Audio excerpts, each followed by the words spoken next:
Shalom, selamat sore saudara terkasih dalam Tuhan Yesus Kristus. Apakah di dalam kehidupan kita selalu dapat menyenangkan Tuhan? Jika sepanjang tahun kita tidak bisa menyenangkan Tuhan, cobalah sepanjang bulan.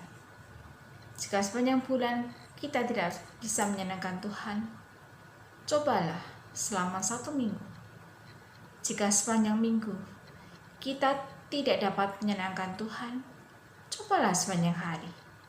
Jika sepanjang hari kita tidak bisa menyenangkan Tuhan, cobalah 1 jam saja. Jika 1 jam saja kita tidak bisa menyenangkan Tuhan, cobalah 1 menit saja.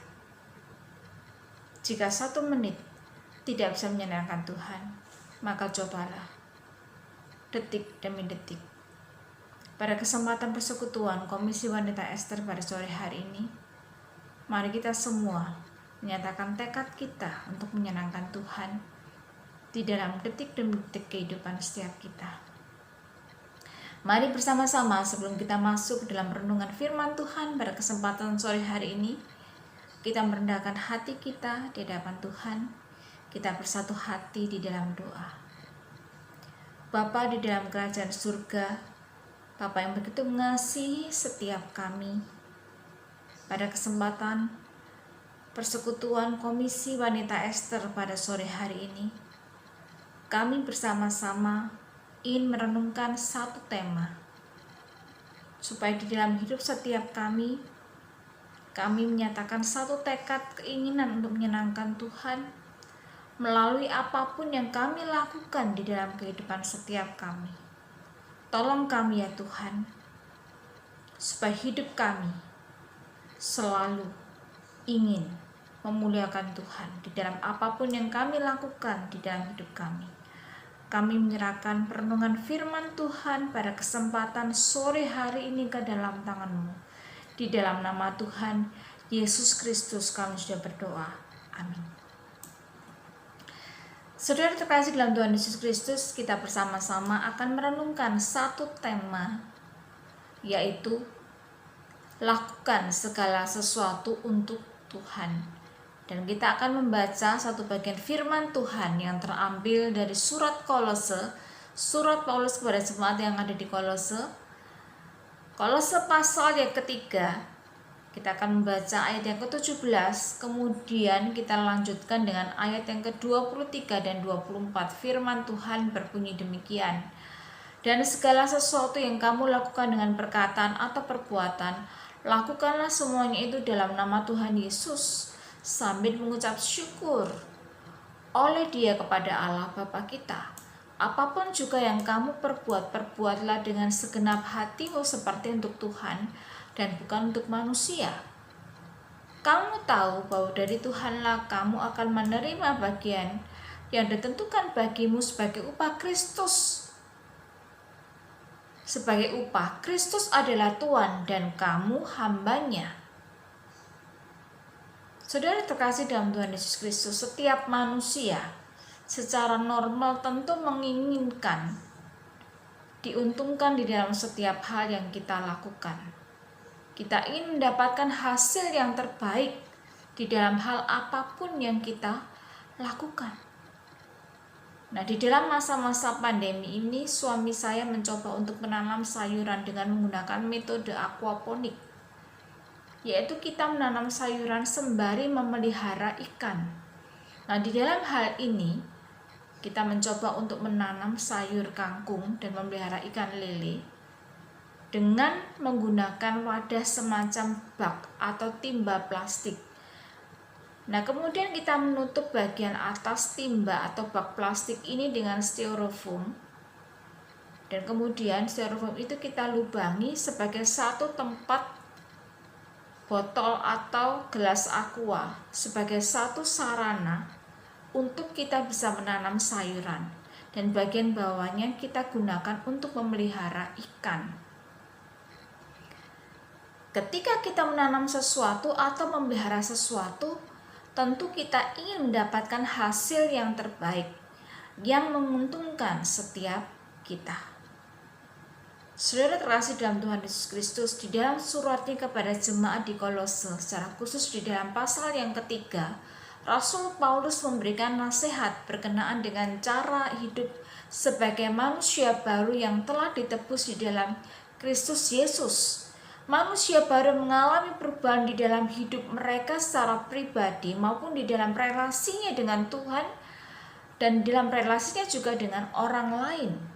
Di dalam ayat yang ke-17, Paulus memberikan nasihat demikian.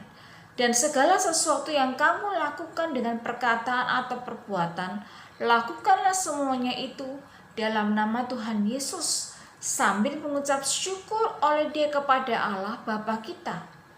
Dan di dalam ayat yang ke-23, Rasul Paulus memberikan nasihat yang kurang lebih nuansanya sama, yang berbunyi demikian. Apapun juga yang kamu perbuat, perbuatlah dengan segenap hatimu, seperti untuk Tuhan dan bukan untuk manusia.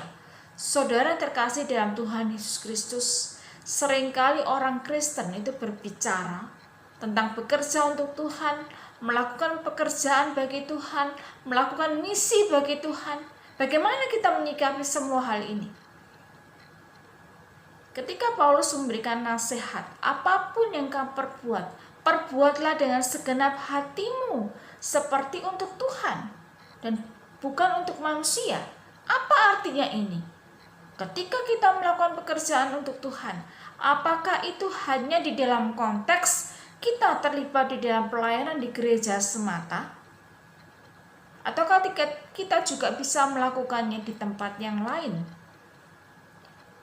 Saudara terkasih dalam Tuhan Yesus Kristus, apapun yang kamu perbuat artinya adalah menyangkut segala sesuatu yang kita lakukan di dalam kehidupan kita. Kita melakukan hal-hal kecil di dalam kehidupan kita. Misalnya kita melakukan pekerjaan yang tampaknya sepele. Melakukan pekerjaan kita di rumah, membersihkan rumah kita misalnya. Ataupun kita juga melakukan pekerjaan yang lain yang tampak lebih terhormat misalnya.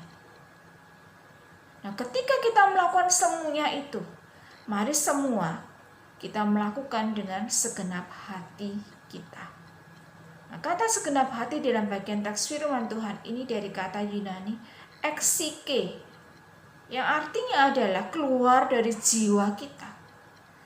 Nah, apapun yang kita lakukan, ketika dikatakan dengan segenap hati kita, dengan segenap jiwa kita, artinya apa? Kita melakukan segala sesuatu itu dengan tulus, dengan sungguh-sungguh, dengan maksimal, dengan mengerahkan seluruh kemampuan kita. Saudara terkasih dalam Tuhan Yesus Kristus, ketika kita melakukan pekerjaan, ketika kita melakukan segala sesuatu untuk Tuhan, ada beberapa hal yang perlu untuk kita perhatikan. Yang pertama adalah kita perlu menyadari bahwa sesungguhnya menjadi tuan atau bos kita itu adalah Tuhan sendiri. Nah, jika kita menyadari bahwa yang menjadi tuan atau bos kita itu adalah Tuhan sendiri, maka kita melakukan pekerjaan kita dengan bertanggung jawab kepada Tuhan. Bukan hanya bos kita yang ada di dunia ini. Kita memiliki tanggung jawab horizontal kepada Tuhan. Pekerjaan kita bertanggung jawab kepada Tuhan secara langsung. Tuhan itu yang menjadi hakim kita. Nah, ini adalah satu hal yang penting, tetapi juga menuntut tanggung jawab yang tidak ringan. Yang kedua adalah membangun integritas. Jika kita tahu bahwa bos kita adalah Tuhan sendiri, maka kita tidak akan bekerja secara sembarangan. Kita akan melakukan semua pekerjaan kita sesuai dengan kebenaran Tuhan, di dalam takut akan Tuhan. Orang yang sungguh takut akan Tuhan, dia akan melakukan pekerjaan itu dengan sungguh-sungguh, dengan ketaatan, meskipun tidak ada orang yang melihat dia. Firman Tuhan mengingatkan kita supaya kita menghormati Tuhan dengan cara kita mengerjakan tanggung jawab kita dengan sebaik-baiknya, karena kita mempertanggungjawabkannya bukan kepada bos kita semata, tetapi kepada Tuhan. Tuhan itu merindukan supaya setiap kita melakukan pekerjaan kita dengan berkualitas di dunia ini. Jika kita melakukan pekerjaan kita dengan maksimal, maka kita akan menjadi orang yang berintegritas dan nama Tuhan sendiri yang akan dimuliakan. Yang ketiga, semua pekerjaan itu pada dasarnya adalah pelayanan. All work is ministry. Kita cenderung berpikir bahwa pelayanan ada pekerjaan yang kita lakukan di gereja. Misalnya kita menjadi singer, kita menjadi WA, kita menjadi pemusik, itu tidak salah. Tetapi sebaliknya kita cenderung berpikir bahwa ketika kita melakukan pekerjaan di luar gereja itu bukan pelayanan. Kita membagi kehidupan kita dengan hal yang sekuler dan hal yang rohani. Padahal tidaklah demikian. Bagi Tuhan semua hal itu adalah satu. Pelayanan itu artinya kita melayani Tuhan. Dan itu dapat kita lakukan di gereja atau melalui pekerjaan kita. Kita dapat menjadi seorang pelayan Injil. Kita dapat melayani Tuhan melalui pekerjaan kita sebagai seorang lawyer, sebagai seorang dokter, sebagai seorang guru, ataupun sebagai seorang pedagang, sebagai seorang pengusaha, sebagai seorang accounting. Apapun yang Tuhan percayakan kepada kita. Di dalam banyak pekerjaan kita bisa melayani Tuhan. Semua pekerjaan adalah pelayanan jika kita melakukannya untuk Tuhan. Martin Luther menuliskan hal yang demikian. Gagasan bahwa pelayanan kepada Allah seharusnya hanya berkaitan dengan mimbar gereja, menyanyi, memberi persembahan, dan sejenisnya adalah trik dari si jahat. Bagaimana si jahat bisa menyesatkan kita lebih efektif daripada dengan konsepsi sempit bahwa pelayanan kepada Tuhan hanya terjadi di gereja dan melalui pekerjaan yang dilakukan di dalamnya. Ingat, seluruh dunia bisa dipenuhi dengan pelayanan kepada Tuhan. Tidak hanya di gereja, tetapi juga di rumah kita, di dapur, di bengkel, di ladang, atau dimanapun kita berada. Dan ini adalah hal yang luar biasa. Kita bisa melayani Tuhan dalam banyak hal di dunia ini. Jangan menganggap bahwa pekerjaan kita hanya sebagai pekerjaan. Pekerjaan kita adalah panggilan Tuhan. Tuhan menciptakan kita untuk bekerja.